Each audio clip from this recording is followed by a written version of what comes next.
आज हम geometrical optics में से लाइट के टॉपिक को डिस्कस करेंगे। पहले तो हम ये देखते हैं कि लाइट क्या है। Light is a form of energy. ये एक एनर्जी की फॉर्म है।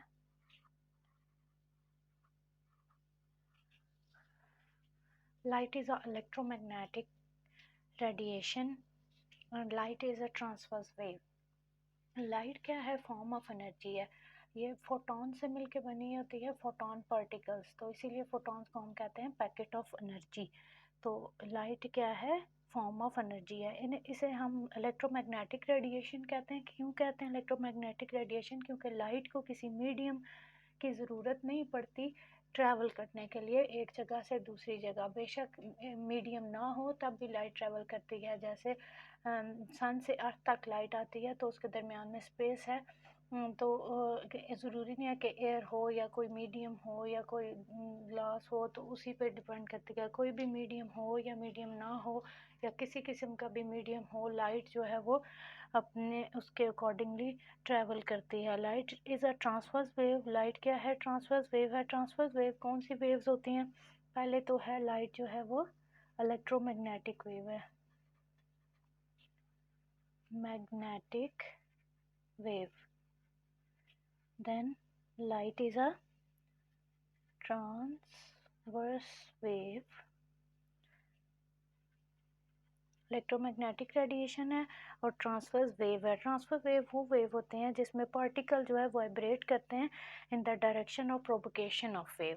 That waves are known as transverse waves in which particle of a medium vibrate in the direction of propagation of wave. तो अब हम डिस्कस करेंगे कि लाइट जब किसी भी मीडियम के ऊपर फॉल करती है, गिरती है, तो अगर वो मीडियम जो है वो प्लेन मीडियम, हम इसमें डिस्कस करेंगे कि अगर हमारे पास एक प्लेन मीडियम है, प्लेन मिरर है, तो जब लाइट उसके ऊपर रिफ्लेक्ट करेगी या लाइट एक नॉन ल्यूमिनस मीडियम के ऊपर ऑब्जेक्ट के ऊपर फॉल करती है। नॉन ल्यूमिनस ऑब्जेक्ट कौन से ऑब्जेक्ट होते हैं? जो जिनकी अपनी कोई लाइट नहीं होती। फॉर एग्जांपल अर्थ है, मून है, कि जब कोई लाइट उसके ऊपर पड़ती है तो उसमें उसके बाद क्या होता है कि या तो लाइट रिफ्लेक्ट होगी, रिफ्रैक्ट होगी, एब्जॉर्ब होगी और ट्रांसमिट होगी। ये सब काम होते हैं। तो आज हम रिफ्लेक्शन को स्टडी करेंगे कि लाइट रिफ्लेक्ट कैसे होती है। रिफ्लेक्शन ऑफ लाइट को हम डिस्कस करेंगे।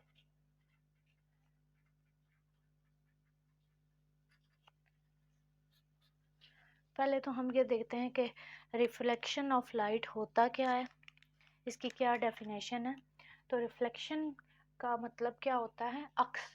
जैसे हम खुद को मिरर में देखते हैं तो मिरर में हमें हमारा ही इमेज नज़र आता है, तो वो क्या होता है कि हम रिफ्लेक्ट होके वो हमें इमेज हमारा ही उसमें नज़र आता है। तो इसी तरह लाइट जब रिफ्लेक्ट होगी एक मीडियम से दूसरे मीडियम के ऊपर फॉल करती है, मतलब एयर मीडियम से आ रही है और किसी प्लेन मिरर है हमारे पास, उसके ऊपर फॉल कर रही है और फिर वो सेम मीडियम में वापस बाउंस बैक हो जाती है, तो उसको हम कहते हैं reflection of light. Bouncing back of light into the same medium is known as reflection of light.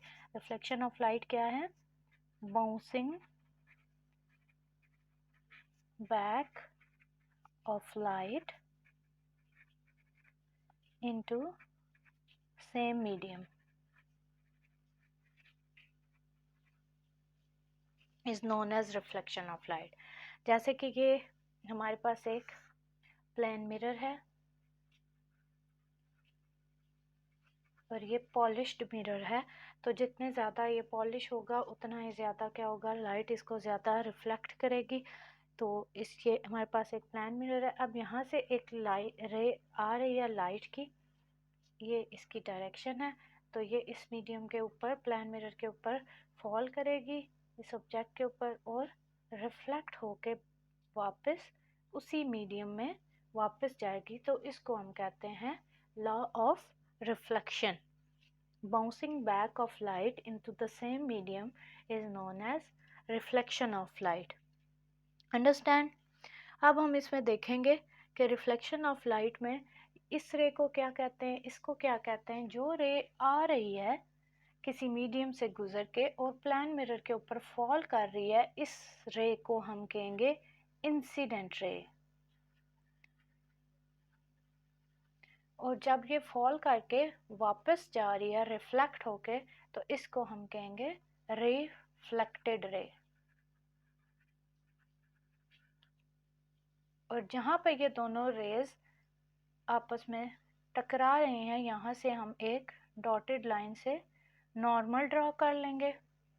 Normal रे को हम डॉटेड लाइन से रिप्रेजेंट करेंगे और इसे हम कहेंगे नॉर्मल रे। और ये नॉर्मल जो रे है ये क्या है कि प्लेन मिरर से जो भी हमने नीचे ऑब्जेक्ट रखा है जिसके ऊपर लाइट आके फॉल कर रही है, ये इसके क्या होगा, परपेंडिकुलर होगा। जैसे कि ये मिरर है और इसके ऊपर एक नॉर्मल ड्रॉ करेंगे तो वो क्या होगा, उसके परपेंडिकुलर होगा 90 एंगल के, क्या होगा 90 का एंगल बनाएगा उस मिरर से। जैसे यहाँ से यहाँ का अगर हम एंगल देखें, यानी कि नॉर्मल रे जो है वो प्लेन मिरर से 90 डिग्री का एंगल बनाएगी। अब ये नॉर्मल हम ड्रॉ क्यों करते हैं? इसलिए हम ड्रॉ करते हैं क्योंकि आगे हम देखेंगे कि लॉ ऑफ रिफ्लेक्शन में ये इंसिडेंट रे से नॉर्मल रे तक जो एंगल बनता है इसको हम कहते हैं एंगल ऑफ इंसिडेंस। इसी तरह रिफ्लेक्टेड रे से नॉर्मल रे तक जो एंगल बनता है इसे हम कहते हैं एंगल ऑफ रिफ्लेक्शन। तो ये नॉर्मल रे इस प्लेन मिरर के क्या होता है, 90 डिग्री पे होता है। अंडरस्टैंड? ये समझ आ गया कि क्या है, जो रे आ रही है उसे हम इंसिडेंट रे कहेंगे, जो रे रिफ्लेक्ट होके वापस जा रही है उसे हम रिफ्लेक्टेड रे कहेंगे, और जो 90 डिग्री का एंगल बना रही है प्लेन मिरर के साथ ये हमारे पास क्या है, नॉर्मल रे। और एंगल ऑफ इंसिडेंस क्या है, इंसिडेंट रे से नॉर्मल रे के दरमियान जो एंगल बनता है इसे हम कहते हैं एंगल ऑफ इंसिडेंट। और इसी तरह नॉर्मल रे से रिफ्लेक्टेड रे के दरमियान जो एंगल बनता है इसको हम कहते हैं angle of reflection. Understand? Reflected ray और नॉर्मल रे के दरमियान जो एंगल बनेगा उसे हम कहेंगे angle of reflection. Normal, incident angle और एंगल ऑफ रिफ्लेक्शन, ये क्लियर हो गया। आगे हम देखेंगे कि लॉज ऑफ रिफ्लेक्शन क्या है। लॉज ऑफ रिफ्लेक्शन,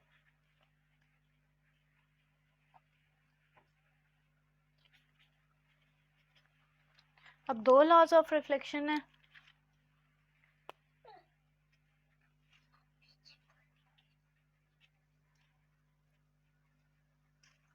पहला लॉ क्या है कि incident ray, angle of incidence और एंगल ऑफ रिफ्लेक्शन वो दोनों क्या होंगे, इक्वल होंगे। Angle of incidence is equal to angle of reflection. Reflection of light तभी होगी जब एंगल ऑफ इंसिडेंस क्या होगा, उसमें हमेशा इक्वल होगा एंगल ऑफ रिफ्लेक्शन के। Angle of incidence is always equal in angle of reflection. अगर ये दोनों कंडीशन सेटिस्फाई होंगी तो तब भी क्या होगा, रिफ्लेक्शन का प्रोसेस होगा। तो दूसरा लॉ क्या है कि angle of incidence is equal to angle of reflection.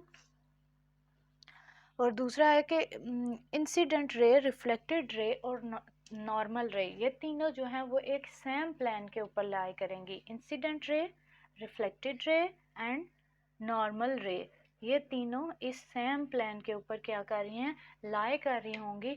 तो तब ही incident ray, reflected ray and normal ray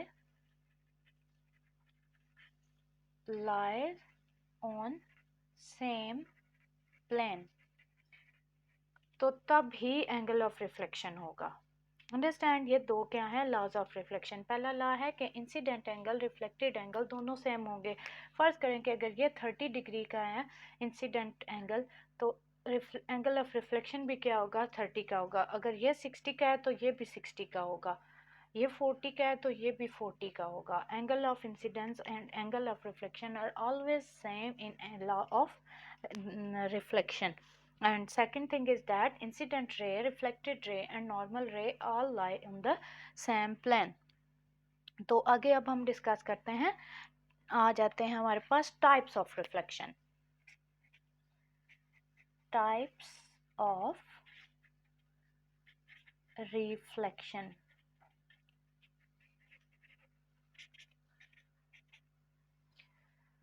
There are two types of reflection: regular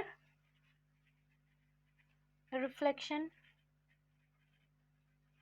and second is irregular reflection.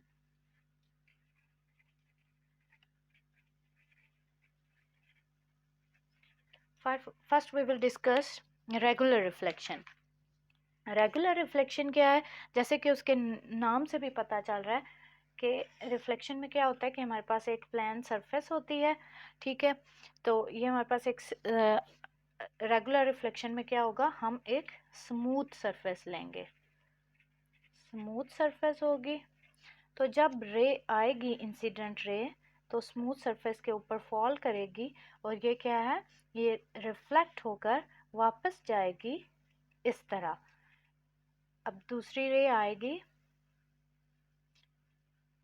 और वो भी ऐसे, और रिफ्लेक्ट होकर, ये एक रे आई और ये रिफ्लेक्ट होकर वापस गई, फिर ये रे आई, ये रिफ्लेक्ट होकर इस तरह गई।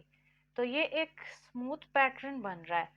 तो इसलिए हम रेगुलर रिफ्लेक्शन इसको कहते हैं कि अगर कोई इंसिडेंट रे आकर एक स्मूथ सरफेस के ऊपर टकराएगी तो हमारे पास एक क्या होगा, पैटर्न बनेगा उस, और वो क्या होगा कि सेम डायरेक्शन में वो रेज जो हैं वो जाएंगी in one direction, one he direction होगी अब इनकी। तो तब हम कहेंगे कि ये क्या है, रेगुलर रिफ्लेक्शन है। और इरेगुलर रिफ्लेक्शन में क्या होगा कि हमारे पास स्मूथ सरफेस नहीं होगी, बल्कि हमारे पास क्या होगी, रफ सरफेस होगी। ये देखें, ये रफ सरफेस ऐसे होगी कि हमें नेकेड आइज से तो ये नज़र नहीं आएगी, हमें लगेगा कि ये स्मूथ सरफेस ही है। लेकिन अगर हम इसे जूम करके देखेंगे या माइक्रोस्कोप से देखेंगे तो इसमें अप्स एंड डाउन्स होंगे। तो इस वजह से हम इसको कहेंगे रफ सरफेस। तो इरेगुलर रिफ्लेक्शन में क्या होता है कि रफ सरफेस के ऊपर जब इंसिडेंट रे आके फॉल करती है तो वो रिफ्लेक्ट होकर वापस जाती है। जैसे ये एक रे आ रही और रिफ्लेक्ट होकर वापस जा रही है, ये एक रे आ रही, रिफ्लेक्ट होकर वापस जा रही है, ये एक रे आ रही, रिफ्लेक्ट होकर ऐसे जा रही। तो इसमें क्या होगा कि इसको हम कहते हैं, ये एक रे आ रही और रिफ्लेक्ट होकर वापस जा रही है। तो ये हमारे पास क्या है, इरेगुलर रिफ्लेक्शन है। अब इसमें सेम डायरेक्शन में नहीं जा रही रेज। तो अगर हम इसे इस तरह देखें तो हमें लगता है कि ये सेम डायरेक्शन में मींस ये इधर उधर रेज जा रही हैं। लेकिन अगर हम एक एक रे को करके देखेंगे तो वो क्या होगा, एंगल ऑफ इंसिडेंस, इसमें तो हमें ऐसे देख के लग रहा होगा कि एंगल ऑफ इंसिडेंस और एंगल ऑफ रिफ्लेक्शन तो सेम नहीं है, जबकि हमने लॉज ऑफ रिफ्लेक्शन में तो पढ़ा है कि रिफ्लेक्शन तभी होगी जब एंगल ऑफ इंसिडेंस और एंगल ऑफ रिफ्लेक्शन सेम होगा। अब इसमें हमें नज़र आ रहा है कि angle of incidence angle of reflection same है, जबकि यहाँ पे वो उनकी डायरेक्शन इस तरह है कि हमें समझ नहीं आ रहा कि एंगल ऑफ इंसिडेंस और एंगल ऑफ रिफ्लेक्शन सेम है या नहीं है। तो लेकिन अगर हम एक एक रे को अलग अलग करके देखेंगे तो हमें समझ आ जाएगी कि बेशक वो इरेगुलर वे में है, स्मूथ पैटर्न नहीं है उनका। तो लेकिन एंगल ऑफ इंसिडेंस और एंगल ऑफ रिफ्लेक्शन हर रे का क्या है, वो सेम है। और दूसरा जो लॉ है रिफ्लेक्शन का, वो भी फुलफिल हो रहा है कि इंसिडेंट रे, रिफ्लेक्टेड रे और नॉर्मल रे जो है वो एक ही प्लेन के ऊपर लाई कर रहे हैं। तो ये है angle of law of reflection को फुलफिल कर रही हैं दोनों चीज़ें। तो ये रिफ्लेक्शन का प्रोसेस है, अंडरस्टैंड।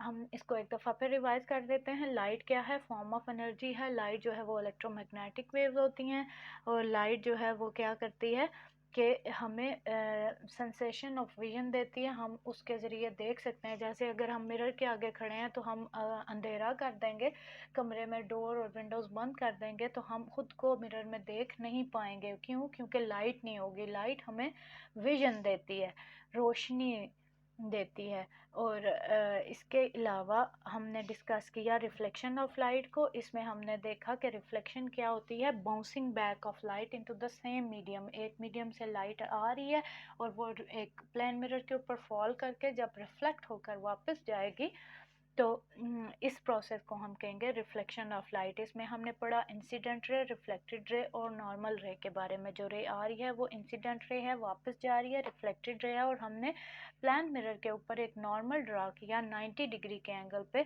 उसको हमने बोला नॉर्मल रे। और नॉर्मल रे से इंसिडेंट रे के दरमियान जो एंगल है उसे हमने एंगल ऑफ रिफ्लेक्शन कहा। इसको आप नाम भी दे सकते हैं कि ये प्लान मिरर है। ये जो पॉइंट है जहाँ पे ये तीनों रेज जो हैं वो क्या कर रही हैं, स्ट्राइक कर रही हैं, कोलाइड कर रही हैं, तो इसको हम कहेंगे एंगल ऑफ, इसको हम कहेंगे point of incidence, point of incidence.